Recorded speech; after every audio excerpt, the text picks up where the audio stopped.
या देवी सर्वभूतेषु मातृरूपेण संस्थिता नमस्तस्यै नमस्तस्यै नमस्तस्यै नमो नमः। जय श्री कृष्ण। पहले वीडियो में हम लोगों ने श्री सूक्त की प्रस्तावना और उसकी फलश्रुति क्या है यह देखा। आज के वीडियो में हम लोग श्लोक क्रमांक 1 से 5 का अर्थ समझकर उसे बोलना सीखेंगे। जब मैं बोलूंगी तब आप लोग भी अपना अपना PDF लेकर शांत जगह पर बैठकर वह मेरे साथ अवश्य बोलिए। पहले हम लोग श्लोकों का अर्थ समझ लेते हैं। हरि ओम हिरण्यवर्णाम हरिणीम सुवर्णरजतस्रजाम चंद्राम हिरण्मयीम लक्ष्मीम जातवेदो महावह।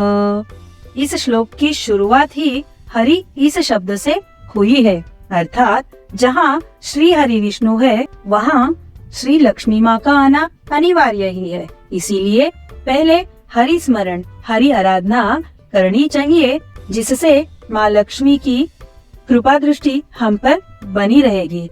इस श्लोक में आखिरी चरण में जात वेदो यह शब्द आया है।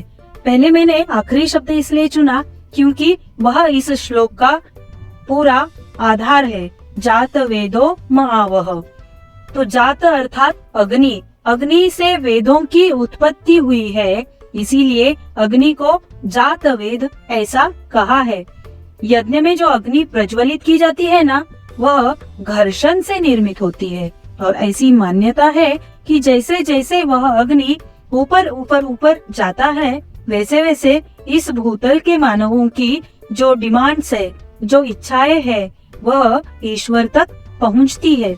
इसीलिए यहाँ अग्नि देवता को ही उन्होंने विनती की है कि जात वेदो महावह, हे अग्नि देवता मेरे लिए माँ लक्ष्मी को बुलाओ। इसीलिए इस मंत्र को आवाहन का मंत्र कहते हैं। किस लक्ष्मी को? अनेक विशेषणों वाली लक्ष्मी को, अर्थात पहले बोला है हिरण्यवर्णाम, वर्ण अर्थात रंग, हिरण्य मतलब गोल्ड सोना, हिरण्य कनक सुवर्ण, ऐसे अनेक समानार्थी शब्द सोने के लिए उपयोग में लाए जाते हैं। यहाँ जो हिरण्य शब्द का यूज किया है उसके पीछे यह कारण है कि हिरण्य, सुवर्ण और कनक इनमें भेद है। जिसमें दाग नहीं होता है, जो एकदम प्योर है, वह है हिरण्य, क्योंकि गहने बनाते समय दाग लगता है, इसीलिए वहाँ जो यूज होता है उसे सुवर्ण कहता है। हिरण्य से कभी गहने नहीं बनते हैं, गहने दाग वाले होते हैं, इसीलिए बिना दाग के तो गहने बनते नहीं है, इसीलिए उस बिना दाग वाली लक्ष्मी, ऐसा वहाँ पे हिरण्यवर्णा, हिरण्यवर्णा जो कहा है वो इसीलिए कहा है। पारमार्थिक और आध्यात्मिक अर्थ यदि हमें जानना है तो हिरण्य जैसा शुद्ध रहना चाहिए, सुवर्ण समान दाग वाला हमें नहीं बनना है, इसीलिए हिरण्यवर्णा। जब भी हम किसी देवी देवता की उपासना करते हैं तब उसमें जो गुण है वह हमारे भीतर लाने का प्रयास करते हैं और इसीलिए उनकी उपासना करते हैं। इसीलिए तो यहाँ किसी भी प्रकार का दाग न रखने वाला हिरण्यवर्ण जैसा मन हमारे पास होना चाहिए, ऐसी प्रार्थना माँ लक्ष्मी के पास हमें करना है। दूसरा विश्लेषण है हरिणीम, हिरण के जैसी चंचल चपल जो है, स्थिर नहीं है वह। सुवर्ण रजत स्रजाम, स्रज मतलब माला, रजत यानी चांदी और सुवर्ण मतलब सोना, सोने चांदी की माला जिसने पहनी हुई है। अब देखो माला पहनी है इसीलिए सुवर्ण यह शब्द यहाँ दिया है, यहाँ हिरण्य नहीं कहा है। माला दाग से बनती है ना, इसीलिए सुवर्ण रजत स्रजाम। चंद्राम, चंद्र के समान शीतल और शांत। हिरण्मयीम मतलब आह्लादपूर्ण सॉफ्ट। लक्ष्मीम, लक्ष्मी को हे जात वेदो अर्थात हे अग्नि मेरे लिए लेकर आओ। लक्ष्म मतलब जिसमें कोई दाग नहीं है, ऐसा है, कोई भी दोष जिसमें नहीं है, उस लक्ष्मी को तुम मेरे लिए बुलाओ। जब हमारा मन शुद्ध हो जाता है तब आर्टिफिशियल चीजों की इच्छा मन में बिल्कुल नहीं होती है। इसीलिए हमें श्री सूक्त बोलकर पहले मन को शुद्ध करना है। दूसरा श्लोक, ताम महावह जात वेदो लक्ष्मीम अनपगामिनीम यस्याम हिरण्यम विंदेयम गामश्वम पुरुषानवम। फिर से यहाँ जात वेदों का ही अर्थात अग्नि को ही विनती की है। क्या कहा है?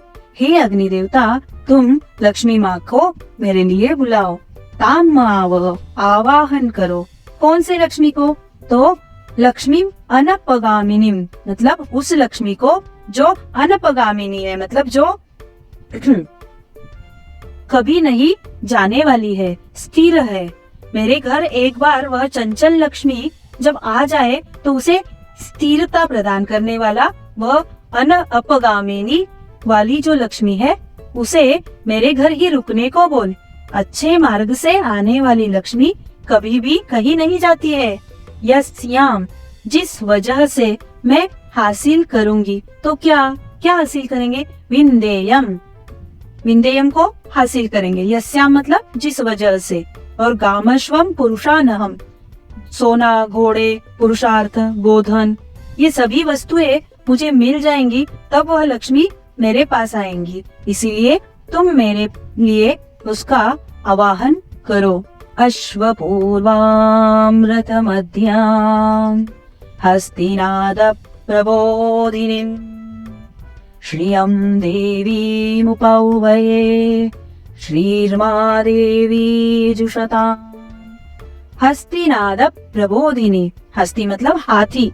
हाथी लक्ष्मी का पसंदीदा पशु है। और जब समुद्र मंथन के समय लक्ष्मी बाहर आई तब उनके दोनों बाजू में हाथी अपने सूंड से पानी से उन पर अभिषेक कर रहे थे। हस्ती नाद मतलब अपने मुंह से आवाज भी कर रहे थे और पानी से अभिषेक भी कर रहे थे और उस आवाज से माँ लक्ष्मी को जगा रहे थे। हस्तिनाद प्रबोधिनी मतलब जगाना, इसीलिए उसे गज लक्ष्मी भी कहा जाता है। कैसी है वह गज लक्ष्मी? तो अश्वपूर्वाम रथ मध्याम, रथ के मध्य में बैठी हुई है और उसके पूर्व अर्थात सामने अश्व मतलब घोड़े जुड़े हुए। आ रहा है ना आंखों के सामने एक चित्र जिसमें घोड़े वाला रथ है, उसमें माँ लक्ष्मी बैठी हुई है और हाथी दोनों बाजू से उस पर पानी का वर्षाव कर रहे हैं और उनके उस आवाज से माँ लक्ष्मी को वे जगा रहे हैं। माँ जूषताम मतलब संतुष्ट हो, प्रसन्न हो। ऐसी यह लक्ष्मी मुझ पर अपनी प्रसन्नता, अपनी कृपा दृष्टि बनाए रखे। ऐसी माता को बुलाना है। उपवये, उपवये मतलब उपय शब्द जोड़कर नम्रता पूर्वक, वह मतलब बुलाना, नम्रता पूर्वक माँ लक्ष्मी का आवाहन करना। पहले दो श्लोकों में अग्नि देवता को विनती की है, उसे बुला और मेरे पास स्थिर रहने को बोल। तीसरे श्लोक से अब हम स्वयं ही आवाहन कर रहे हैं कि मैं उसे अपने घर बुला रही हूँ, आमंत्रित करती हूँ। कांसोस्मितां हिरण्यप्राकारां आर्द्रां ज्वलन्तीं तृप्तां तर्पयन्तीं पद्मे स्थितां पद्मवर्णां तामिहोपौवये श्रियम्। यह श्लोक बृहति छंद में गाया जाता है। काम यह वैदिक काल का शब्द है। काम मतलब वाणी और मन को न समझने वाला, जिसका स्वरूप क्या है, कैसा है, वह किसी को भी समझ में नहीं आता है। वाणी तथा मन को तो बिल्कुल नहीं। तो यह काम शब्द उसी के लिए है। सोस्मिताम मतलब स्मित हास्य करने वाली, किंचित स्मित हास्य जिसके मुख पर शोभायमान है, वह वाणी और मन को समझने वाली भी है। हिरण्य प्राकाराम, प्राकाराम का अर्थ है कंपाउंड वॉल, मतलब प्राकारम को हम कंपाउंड वॉल जैसा कह सकते हैं, मतलब वो चारों ओर से पैक है। हिरण्य अर्थात सोना, तो सुवर्ण सम दिव्य जिसकी आकृति है ऐसी। आर्द्राम, आर्द्राम मतलब सदैव आर्द्र अर्थात प्रेमल, करुणामय। जिसका हृदय द्रवित होता है, ऐसी आर्द्रा नक्षत्र में समुद्र मंथन के समय सागर से जो प्रकट हुई वह आर्द्रा। ज्वलंतिम मतलब तेजस्वी, तेजोमय दीप्त कांति से शोभायमान। तृप्ताम, तृप्ताम मतलब सदैव तृप्त रहने वाली। तर्पयंतिम, दूसरों को भी तृप्त रखने वाली, दूसरों को संतुष्ट करने वाली। इस श्लोक में भी लक्ष्मी को अनेक विशेषणों से संबोधित किया गया है। पद्मे स्थिताम, पद्म मतलब कमल के पुष्प, अर्थात कमल में बैठी हुई, कमल पुष्प में रहने वाली और कमल के समान रंग वाली माँ लक्ष्मी, मैं तुम्हें आवाहन करती हूँ। ताम उपव्यय मतलब मैं तुम्हें आवाहन करती हूँ, अर्थात वाणी और मन को समझकर स्मित हास्य करते हुए आने वाली, कमल पुष्प में रहने वाली, कमल के रंगों वाली, अत्यंत तृप्त जो है और तेजोमय कांति जिसकी है और जो अत्यंत कोमल और प्यार करने वाली है, ऐसी माँ लक्ष्मी को मैं आवाहन करती हूँ। बढ़ते हैं 5वें श्लोक की ओर। यह दृष्टुप छंद में गाया जाता है। चंद्राम प्रभासाम यशसा ज्वलंतिम श्रियं लोके देव जुष्टामुदारां तां पद्मिनीमिं शरणमहं प्रपद्ये अलक्ष्मीर्मे नश्यतां त्वां ऋणे। इनमें जिन विशेषणों द्वारा लक्ष्मी को बुलाया गया है वह मैं बताने जा रही हूँ। चंद्राम प्रभासा अर्थात चंद्र के समान तेज कांति जिसमें है। यशसा ज्वलंतिम, ज्वलंतिम अर्थात दैदीप्यमान और इसका अर्थ है दैदीप्यमान यश प्रदान करने वाली। देव जुष्टाम, जुष्ट अर्थात स्तुति प्रशंसा, देवताओं द्वारा जिनकी प्रशंसा की गई है। ताम पद्मिनीमिम, ताम मतलब उस, पद्मिनी अधिक इम, इम यह ईश्वर का बीज है जिसका अर्थ है शक्ति का संचय। इसीलिए उस पद्मिनीमिम को मैं शरण अहम प्रपद्ये, अहम मतलब मैं शरण जाती हूँ, प्रपद्ये मतलब प्रार्थना करती हूँ। ऐसी माँ लक्ष्मी को मैं शरण जाकर प्रार्थना करती हूँ। मतलब कौन सी प्रार्थना? अलक्ष्मी में नश्यताम त्वाम ऋणे, अलक्ष्मी का नाश तुम ही करो।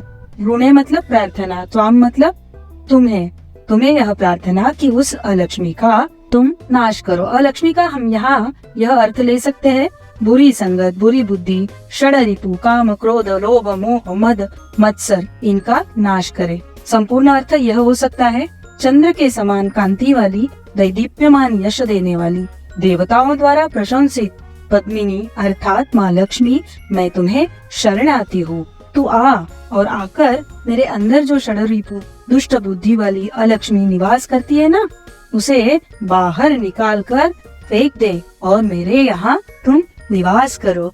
जोर से बोलो जय माता दी, प्यार से बोलो जय माता दी। कल मिलेंगे अगले श्लोकों के अर्थ के साथ। जय श्री कृष्णा।